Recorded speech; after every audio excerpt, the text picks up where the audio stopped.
Right. Okay, so we are here again. This is only actually our third attempt at doing this. Um, Tonight, what we're going to do is start off a succession of team talks, and eventually, I think what we're going to do is get all the teams on here that we play with. We've already had them added to our jerseys. Tonight, we're joined with Dan and Lonnie from Ghost Self, and we'll talk about a little bit about their name and just about the games they play as well. First of all, we've got Mac at the bottom here. Say hi, Mac.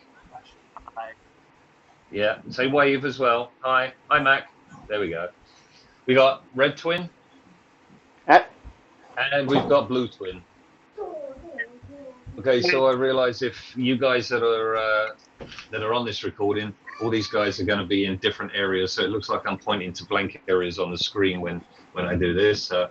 But what matters is what I'm recording. So yeah, guys, welcome to our podcast, or our attempted podcast number 3, and it'll be called Team Talk. We're obviously, for the guys out there, we are the RHR, and we're talking with some longtime friends. Probably one of the first teams that we met up with. First time we ever met up with you was at Skyline. No, we met at Comic-Con. Oh, Before Skyline. Was that before Skyline? Yep. Well, that came up. You came up to Winnipeg. Yeah, I came up. Now, I thought that was actually after Skyline. So. Okay, so first time I would have met you guys with. Yeah, no, you came up to our table and you started asking about our patches, and you were looking at everything. That's when you gave us your patch the first time. Right. And that was, how many years ago was that? Oh boy. You tell us in all now. Yeah, I know. We were trying to think about that. We had some guys in the store here today, and we were talking about some of the costumes and some of the Comic-Cons that we've been to, and your name popped up. Actually, Chance was in the store here today. Yeah. He was buying a Defender. He's just posted it up on the site. We were trying to figure out what Comic-Cons and where we had started to meet people, and that's where we brought your guys' name up. That's got to be 10, 12 years ago. At least. Because we did Comic-Con for what? 14, 13 years total. Yeah. Yeah. Yeah, and And yours, I think we met you the third year we were there. Yeah. So that was would. still So then, was it the next year that we went to Skyline together, or we saw you at Skyline? Yeah, we all went up to Skyline that next year. You guys were out playing, and the first person, we parked up right next to your campsite, and the first person that we met there was oh Lord, from your team. Name me a few names that were there. Oh jeez. Was Brian there that year? Brian, there we go. Yeah. Oh, sorry. Brian was the first. I try to forget. Brian, and then the next person I know, he wasn't your team, but Cam came back, and Yes. that was the first person I met at one of the first. I don't know if you can call Cam a person. Yeah. I hope he gets to watch some of these, because what a fantastic guy, and I've never kissed anybody better. But anyway, tonight's team talk is about you guys. How do you feel about talking about where you got your names from, and your previous name, or do you not want to talk about your previous name? We can talk about that. Yeah. I think it shows a succession. I don't remember how we got Devil's Legion originally. Did we vote on that one?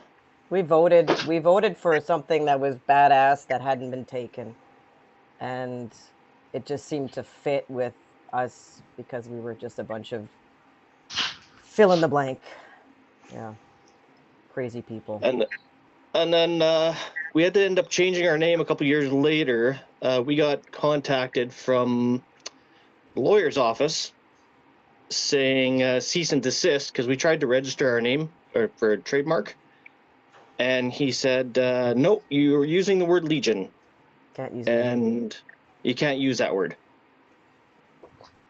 And is that solely because of the Canadian Legion? Yes, and this was the same guy who went after the little girl who was trying to raise funds and was using this image of the poppy. Right. I have myself come across various things about the poppy with the Legion. I'm also a Legion member. There are some things that I really don't agree with some of the copyrights and all that, but I've come about using the image of the poppy myself, and along with the city of Swift Current here, we had a go around with Legion Command about using the poppy on sidewalks. But that's left for another time. This is team talk. Yeah. And then, yeah, they said we were going to be mistaken for their soccer team, and they didn't want to. They didn't want us to be mistaken for the soccer team, so we had to stop using our name. Which we still use anyways because it's we've gone back to it. Yeah. Oh, you've gone back to Devil's Legion? Yeah, Ghost Cell is just like a separate part of it. We had to go dark for a little while, so we came up with Ghost Cell. I actually like Devil's Legion a lot better. It just seems to flow better, you know. Yeah. I've always liked that one. If I had the time, I would have pulled up. I actually still have all the forum, like the forum we used to run. I have all the pages and all of the threads, and we had I think it was 5 names we voted on, and I couldn't find that file. But yeah, Devil's Legion was the one that won overall. I can't remember. There were some really kooky, stupid names, but there were some actually really good ones too. And then everybody just kind of liked that. And then we had one of the original members that got a free gun for quitting smoking. You bastard.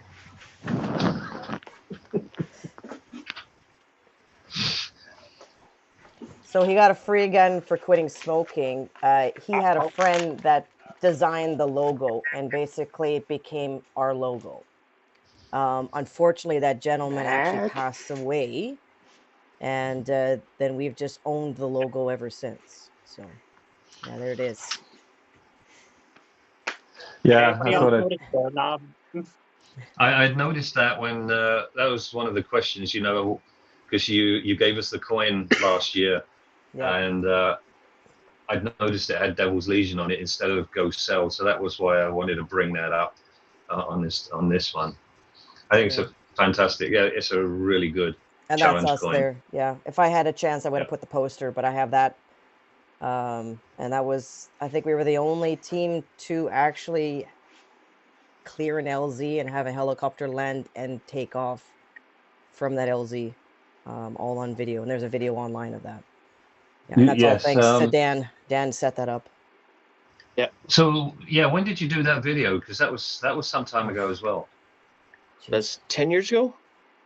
Yeah. I think that came up. At least because I just actually looked at the footage not that long ago, and we're pretty young, so it's got to be over 10 years ago. 10, 12 years. Yeah. Where's your other video that you've just done? Which one? You did another little movie thing, didn't you? Oh yes, yeah. And some of us were some very poor actors. Oh no, you're really good. It was 2 takes for you and 1 take for yeah. It's done. January 10th will be the showing here. I just have to wait for the venue to get back to me, but it's done, edited. It took me that long just because I had to make all you ugly guys look really good on film, apparently. Yeah. Good thing I wasn't in it. Yeah, the twins weren't in it. There was just me, Steve, and all the team captains. Yeah, all the team captains. Yeah. I think I was keeping Molly occupied at the time. I think so, because she kept whacking somebody in the dick with her tail. I can't remember who it was. Oh, Molly wouldn't do that. She's around. She's around here somewhere. Yeah. She won't go far without me. So, what's your team numbers right now? Like, what have you got? I think we're still running around a half dozen that still play. The ebbs and flows like ours. Yeah, we were up to our most numbers we had was 34, and Yeah, we it's close to had 40. two separate teams. We had a team here, and we had a team out of Brandon. Yeah. Does Andy and Aaron, they play under your flag, or they're loners? Yeah. Yeah, they're independents, but if they're with us, they're with us. Yeah. They got the coin. They got the coin and the patch, so they're Okay. honorary members, just like you guys. Yeah. Yeah, You because just haven't got the tattoo yet. You guys have to get tattoos. So. We'll do your trade. You get the RHR one, and we'll get yours. Oh man, yours looks so. I don't know about that.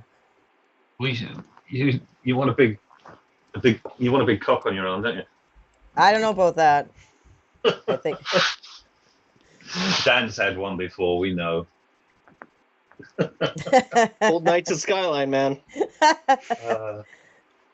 So you're diehard players then. Like when, who have you had over the years? Who have you kept?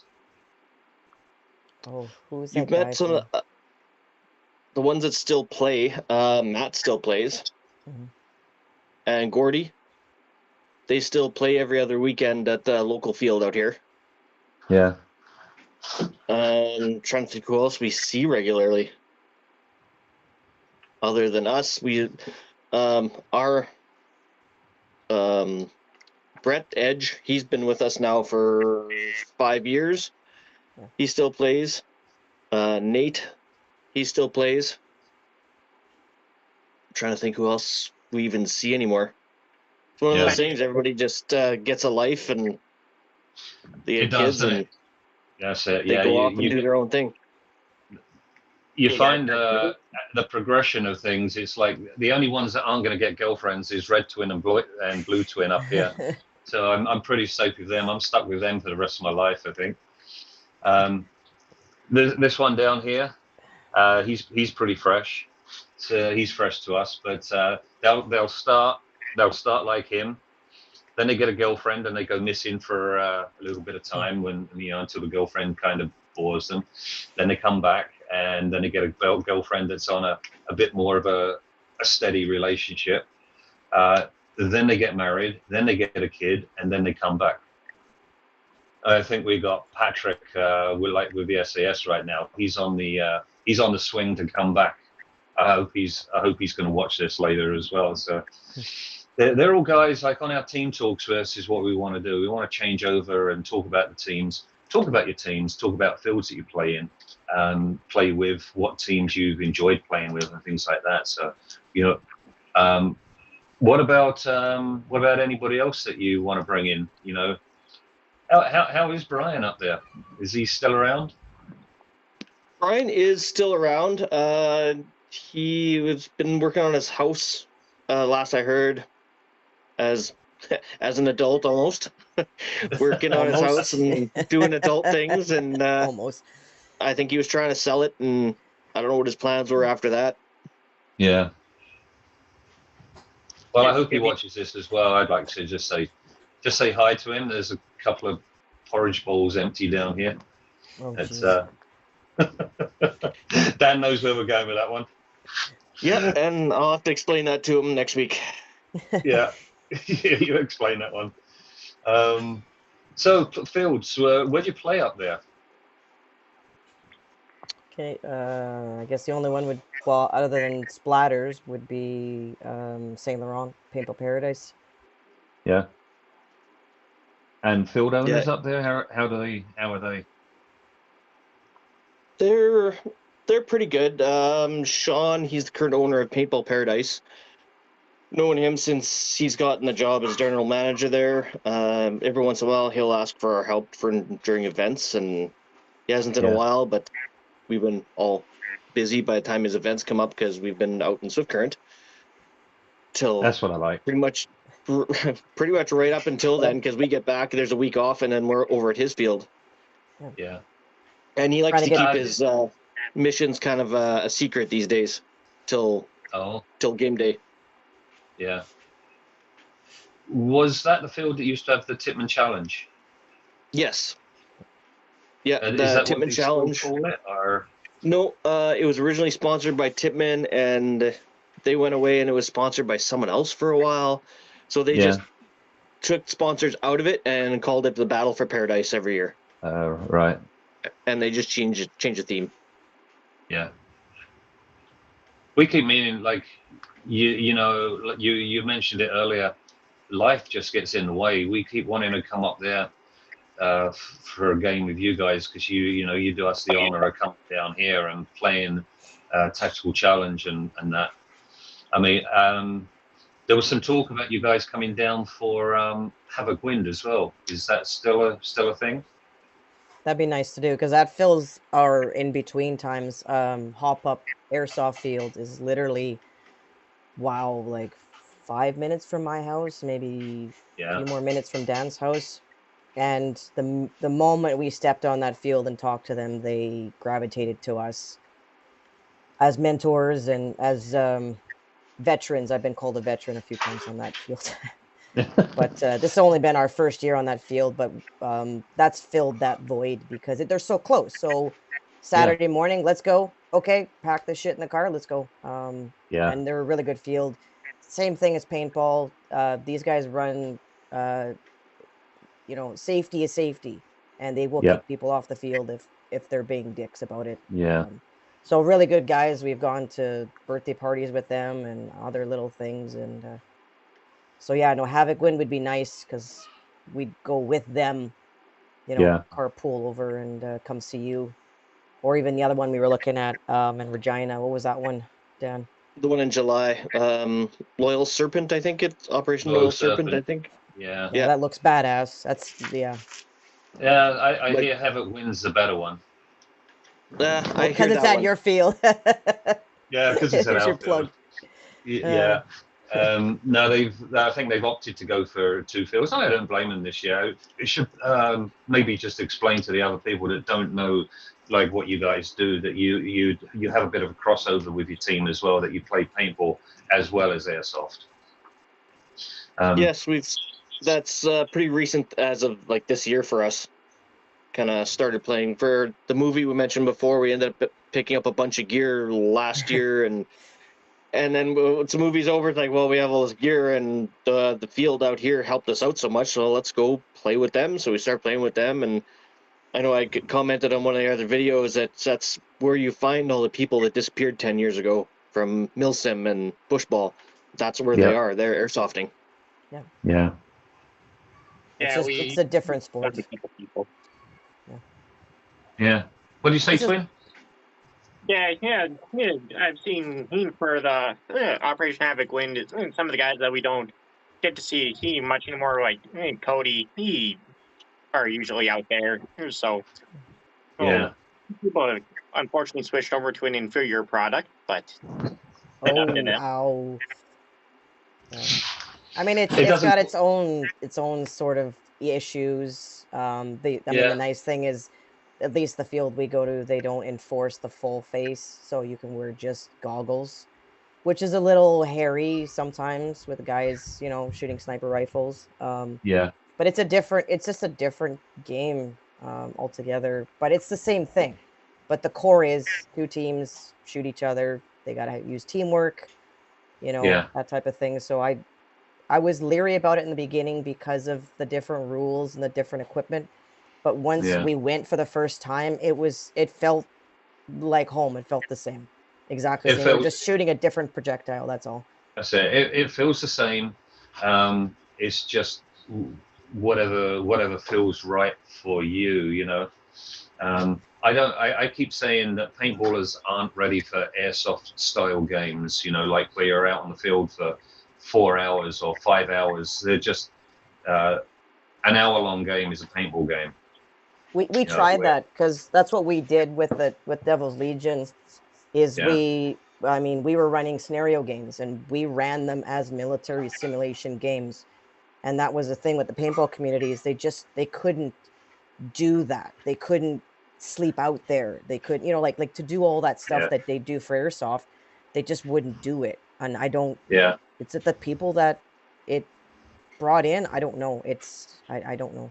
But we would try to make it 1-to-1. Guys would have to carry a satchel of bricks that would be your LMG loadout. So they had to carry the weight of the actual ammo, and guys would be, well, I don't want to use full auto now. Well, then too bad. Then don't, you know? Yeah. But things like that, we tried to make it as realistic as possible. And they wouldn't bite. They just didn't want to do it. They wanted to run hoppers, or they wanted to run whatever they want to run, no rules. And like, you can't carry, you know, but that's the other thing with airsoft is they were just there to shoot people. Exactly. They didn't want to do the missions most and of, stuff. Most of the time paintballers, and they don't, we don't run as teams a lot. Whereas airsofters do, they keep in the teams. I do. I prefer paintball. I like airsoft, but prefer paintball. But when we go out there, you can start with the best intentions, and you can start with a squad of 5. But the first time a couple of people get shot out and they go back to tag in, then it's game on your own again. You don't bother trying to find your squad again to hook up. You know, whereas I think airsofters kind of do. They'll find their squad and they'll hook up with the squad and carry on the mission with their squad. But, yeah, I found that we had a mission or a game here.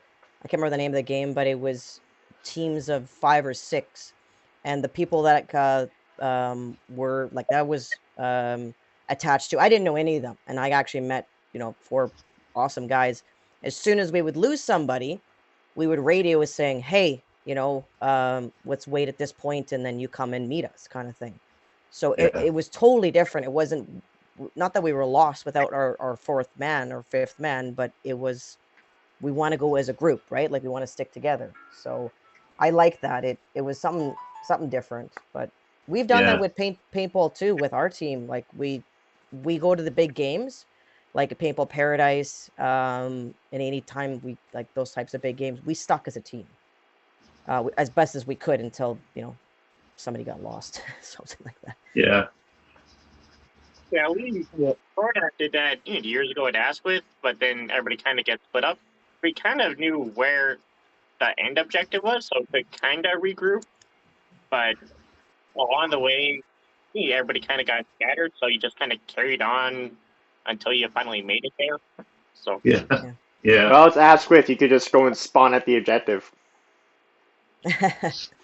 Yeah, they were. These guys never took in Asquith, so yeah, there was there are some weird rules that we had that they was up there with Stargates and only weird rules.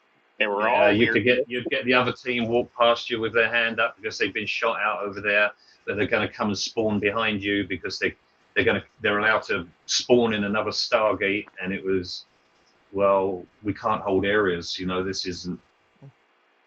So yeah, crazy. That was around the field.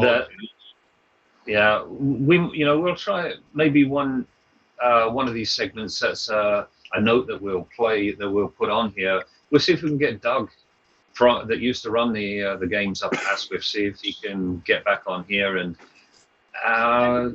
because his games, they went from having 150, 200 people there to having, I think he had 5 on the last game. And it really killed that one off. Yeah, there was a big fight on the field one year, and after that killed it. It killed it for me. I never went back after that. But Doug's a great guy. But yeah, I'd like to get his outtake on it. But yeah, this is a Legion segment anyway. And like I said before, I said we try and keep them to about 20 minutes. We're already at 24 minutes. So the time goes quick. You got anything else you'd just like to add, as being Devil's Legion, go slow. Red Twin's going to die. Slowly but surely. You got anything you want to add? We got another. Well, I don't mind pushing these segments out for another 5 or 10 minutes because they are so interesting. We get to talk about things that when we get together, we'll sit down and have a beer, and those nights are good as well. But this is a different chat that we get to have. Yeah, one thing I wanted to bring up is when we did all the Comic-Con shows, and one thing we kind of pushed is, well, people come up as like, oh, military stuff, and not really what we're pushing. It's more the camaraderie, it's the teamwork, communication, patience. We wrote scenario games that you could technically win without firing a shot. Like that, it's taken the game from checkers to chess. Like that's what we tried to push all the time.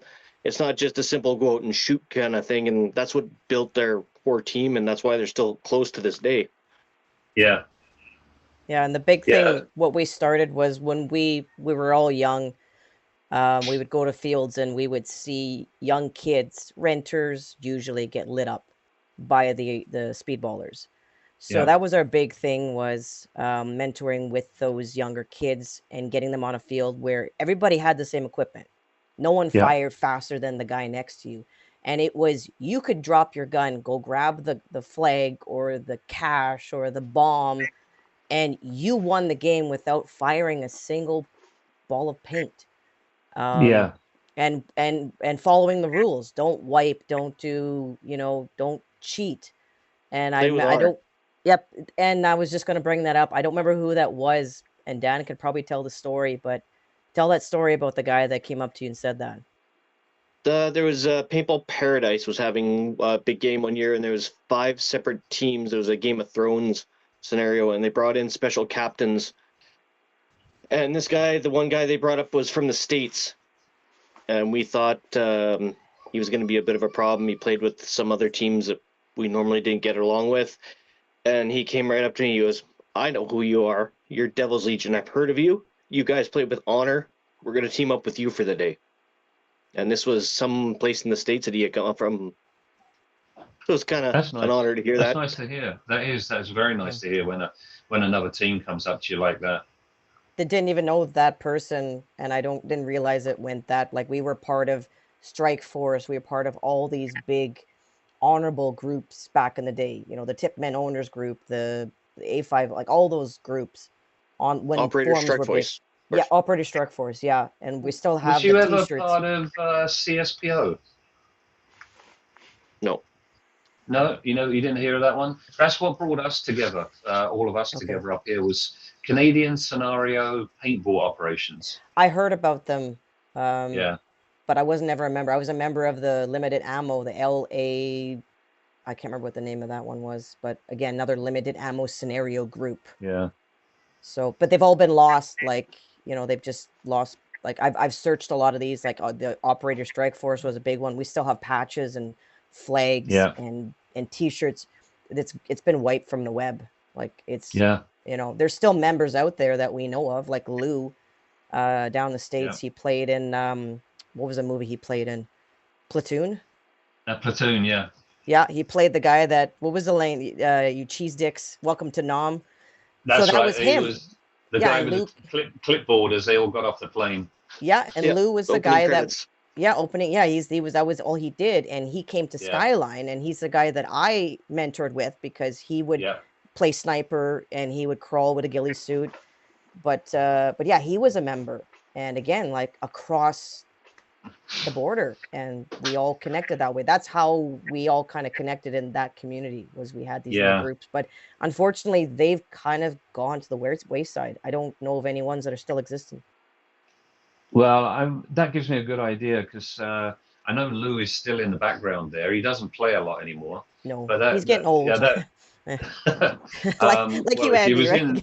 If he was in Platoon, he's a way bit older than me as well.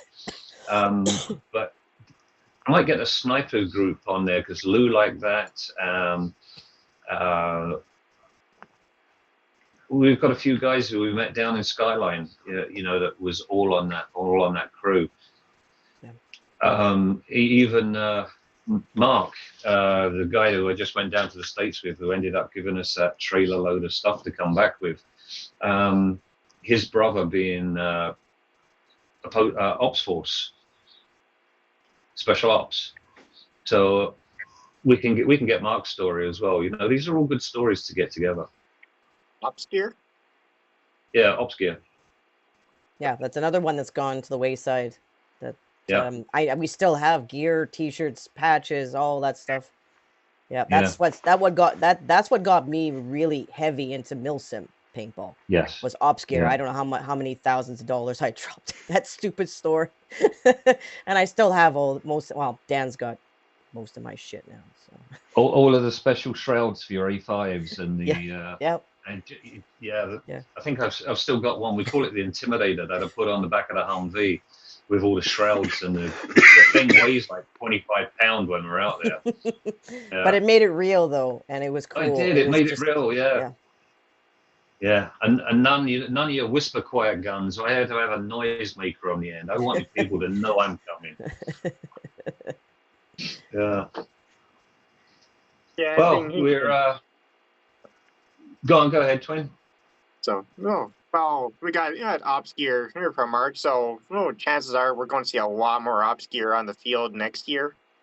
I know Jeff and I have a project in the works, but oh no. Yeah. Anytime you say the word project, we worry about it. Yeah. Don't blow up that tank again. It won't work. Yeah, like the tank, right? We got a lot of projects in the work. That tank has been off the road now for, oh God, three years. Stop modifying. Has it been that long? Yeah, it's got to have been 3 years. Yeah. We the Argo frame that it was on. We blew up the engine in there, and it's been across my mechanic shop. He's replaced one engine, and he put a turbocharger on the Argo, and that was a bad thing. It wasn't long until that engine popped. So now they just bought another engine to put in the Argo. I've spent more on this one Argo. Could have just bought a new one by now, but you could have bought a tank or another Humvee. How about that one? Yeah, or a half track or something. Yeah, that's an idea. Yeah. No, we'll have that tank. I think I'm gonna pressure him tomorrow. It's a winter project for him, and yeah, I need my Argo back. And if I don't get it back, we're gonna find something else we can put the tank body on. Yep. Really like that helicopter you guys have. Yeah, the helicopter. She's pretty cool. Yeah, it gives you a different aspect than the tank. Yeah, gives you a different. Yeah, because you can see that above the. Yeah, every time we're in the base and we see that fucking helicopter is coming back, so everybody duck. Yeah. We're trying to use it for something stupid.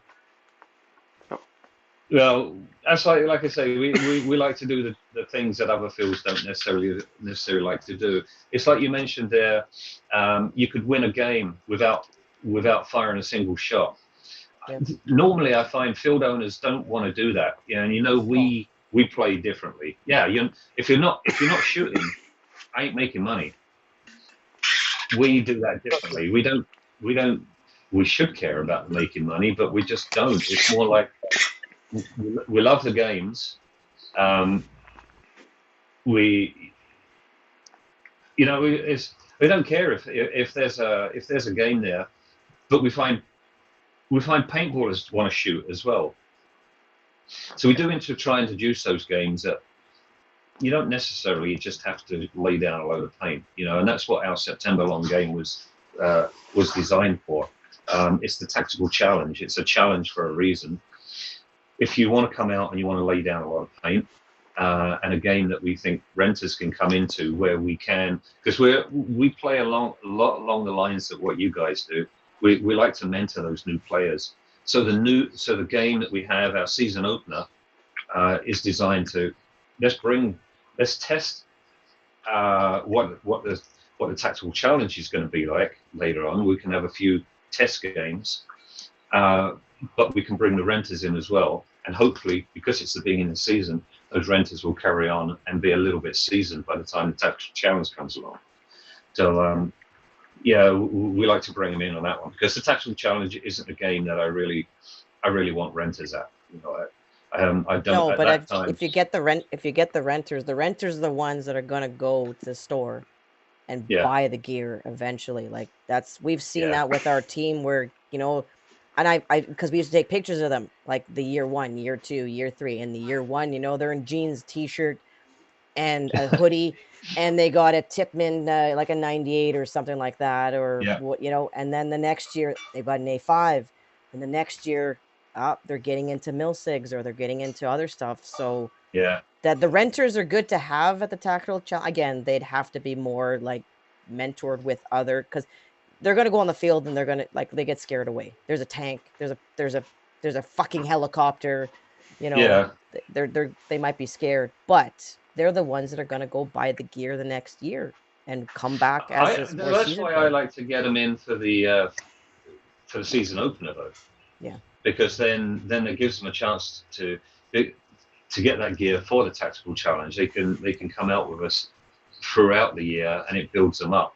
I think that if you bring them out of the tactical challenge, because it's getting towards the end of the season, it's pretty much one of our last big games. It's going to die because it's one of our last big games, and we're closing up and getting ready for the Haunted Town. There's a long break between the next season, and you start to lose interest again. This is part of the reason that the boys wanted to start this podcast. And like I said, they have to host some of this themselves. They're going to do some of these themselves because they don't have me around. That's just because I'm going to take over every time. Mac's got a good idea. Mac is going to do a segment, something about balling on a budget. He called it, and he's got a couple of good ideas. Only a couple right now. Twins have got some good ideas. What were your ideas for?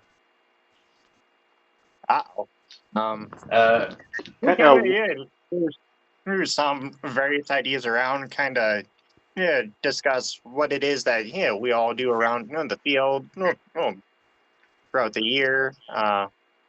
We debated on talking about World Cup, but the number of people who are interested in that might be kind of small, so we will have to see on that one. Off-season moves, there's a lot going on in the Pro Series right now, which is kind of interesting if you follow.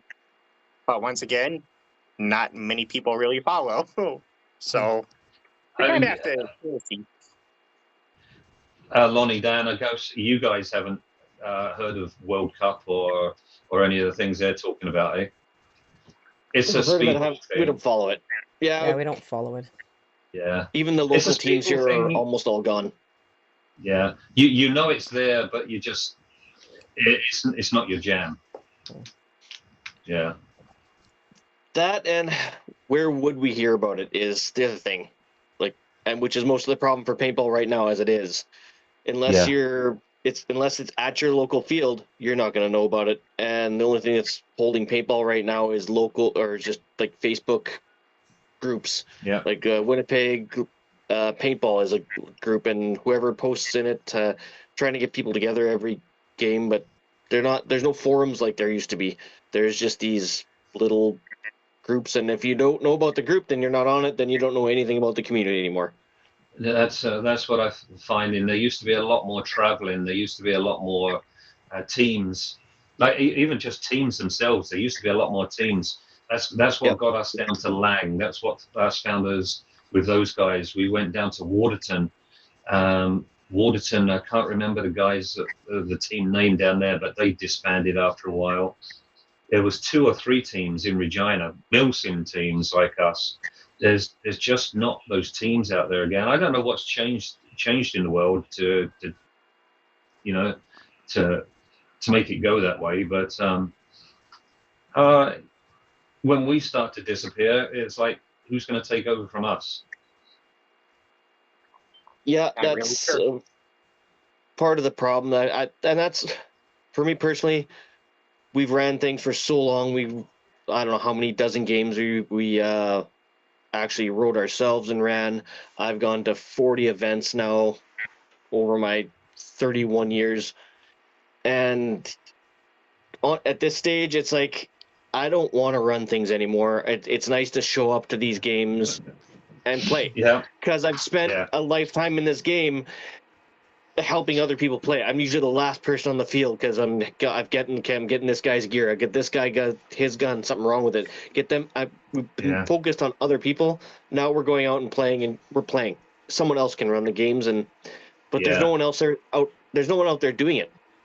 That's No, the problem.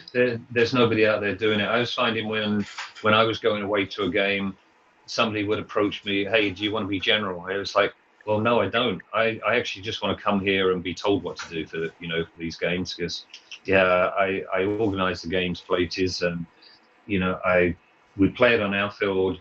Uh, but when I go away, I just want to play. I want to be a player. You tell me where you want me. You tell me what objective you want me to go and do, and I'll go and do it." It takes a lot of energy, a lot of time. I don't think they understand exactly how much time it is to create a game, to write the missions, to go through them, to test them, to make sure they don't fail, to have contingency plans, to build all the props. I mean, Dan and I we've said we wouldn't go through that again, but we have helped over here with the airsoft game, but not in the same role. It's just like, do you need some captains?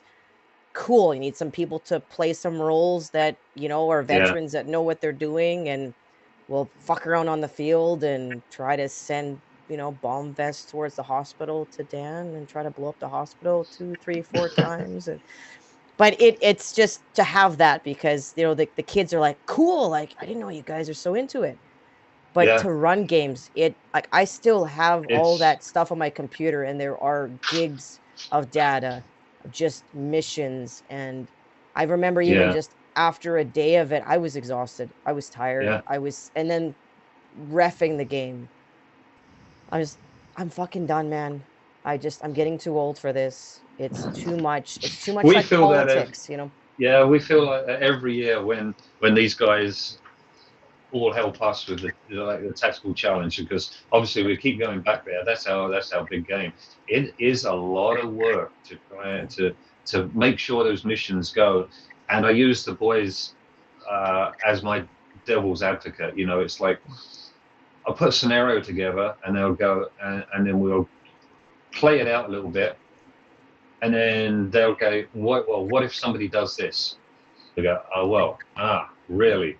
Okay, so now we've got to change that plan. And then to change that plan, you've probably got to change like the 5 steps up to that plan. Yeah. And you have to have 5 plans leading away from that as well. So it could go 6 different ways. Exactly. Yeah. The only way I got away from that is like actually one of the first movies we shot was based on a paintball game that I made as a choose your own adventure. So I had written the missions with a bunch of other people, and it depended on what you did made me write the next mission. So it worked out not bad, but it was a lot of work because if they killed off this general, then the general's not there anymore. Now we had to make a totally new path, but at least it gave it to them, and it wasn't like, oh, you can't shoot the general. What do you mean I can't? Well, that's not part of the mission. No, you can do that. It's just now we have to make it, And it was interesting, and but it was, wow, that one was a lot of work. That was the red versus blue. We held the one game, and the first mission was to get off the bus. It's a scenario. There's going to be fireworks to go off. That means your bus blew up. You have to get through the town, get into this house, get the power back on, and all the street lights come back on. Our team did it in 35 seconds. We're like, they fired 2 shots, and it was done in 35 seconds. We're like, what do we do now? What do you do now for the rest of the hour for the game? For the rest of the 45 minutes. So, and then the weekend later, we ran that same game with the exact same teams the other way. They couldn't do it in an hour and a half. Yeah. The same thing we did in 35 seconds. Yeah. Yeah. It's a different dynamic. You have to have all, I don't know, you have to, I don't know. Sometimes think of the pieces everything. just go into place. Yeah, and sometimes they just do. There's games where we've had contingency plans and we said, okay, this is the next mission, and then something completely obscure happens, and the men all get together and we look at each other and we're going, what do we do now? Well, let's just go with it. Just it's our idea now, but don't tell them that we just made it up on the spot. And it makes it dynamic. It makes it cool. Like there's no way that they could predict what's going to happen, right? Yeah, because you don't know what's going to happen yourself. Yeah, all that stuff you just carted to that side of the field. Oh, the queen decided that she wants it at the other end of the field now. Son of a bitch. But it works. Yep, yep. But Yeah, that was the fun part about it, I think. That was the most fun I had. It's just a lot of work, frustrating, very political, but doing those missions and then getting these younger kids to Yeah. the one kid where, he just got his new, marker and he throws it down and he goes and he grabs all the bombs and he has to go blow up. So again, that not firing a shot. He's got this brand new Yeah. A5 out of the box. He dumps it to go do the mission instead. To And go I do think the mission that's instead. Yeah. that's paintball. That's scenario Yeah. paintball right there. Yeah. Yeah. Yeah. Well, guys, we've got to about 45 minutes now. This is going to be one of the longest segments that we've done. So, but I think we should probably knock it on the head there. As I say, want to keep these interesting, short-ish, for the viewers when we can get back on there. I'd love to come back at another time and do another team talk. We have always been friends. We've always played together. I feel a big connection with the Legion. So really love talking to you guys. Lonnie, when you came down, we hadn't seen you for how many years was that? I mean, yeah, there was life happened. It just the way things go, and yeah. But I mean, I'm back. I think it was. Yep, you're back. It was just fantastic coming down and seeing you again. Yeah, there was a few tears shed, but yeah, it's nice to see everybody. Well, here. there wasn't that many. I didn't cry that much. No, I know what you mean. I didn't want to say that. I didn't want to embarrass you, and that. Oh no, I mean, you can't embarrass me. You cried when you met me. You're only human. But again, it's only a game, but yet we've made such lifelong connections with people. It's like we're family. I mean, it's pretty sad family, but we'll all be in the old age pension house together. Shooting each other with airsoft pellets or paintballs or whatever, and Andy, stop it! Take your pills. Yeah, but yeah, I'm gonna call it to an end there, so we can get this posted up. When I get home, it takes me about 45 minutes to get this downloaded as well. So this will go up tonight, so keep an eye out for it. Tell you guys to please like, share. Let's get. We still have to get those 100 followers before we can do a Facebook Live. We don't know whether we're going to do the Facebook Live or whether we carry on doing it this way, because this way is working for us. Facebook Live I don't think is anything more special, but we do eventually want to move on to a podcast system. And we haven't figured out why we want to do that yet, because this is doing everything that we want as well. Podcasts, I guess we can do that live, we can do Facebook Live, but this is working for us right now. And I think we just had fun doing it. So I'm going to sign off here. Red Twin? Hi. Bye. Blue Twin? Bye, everyone. Doorknob? I mean, that's his call sign, is Doorknob. Lonnie, Ghost. And Dan, Sleeper. Next time. Till next time, guys. Next time. Have a good evening.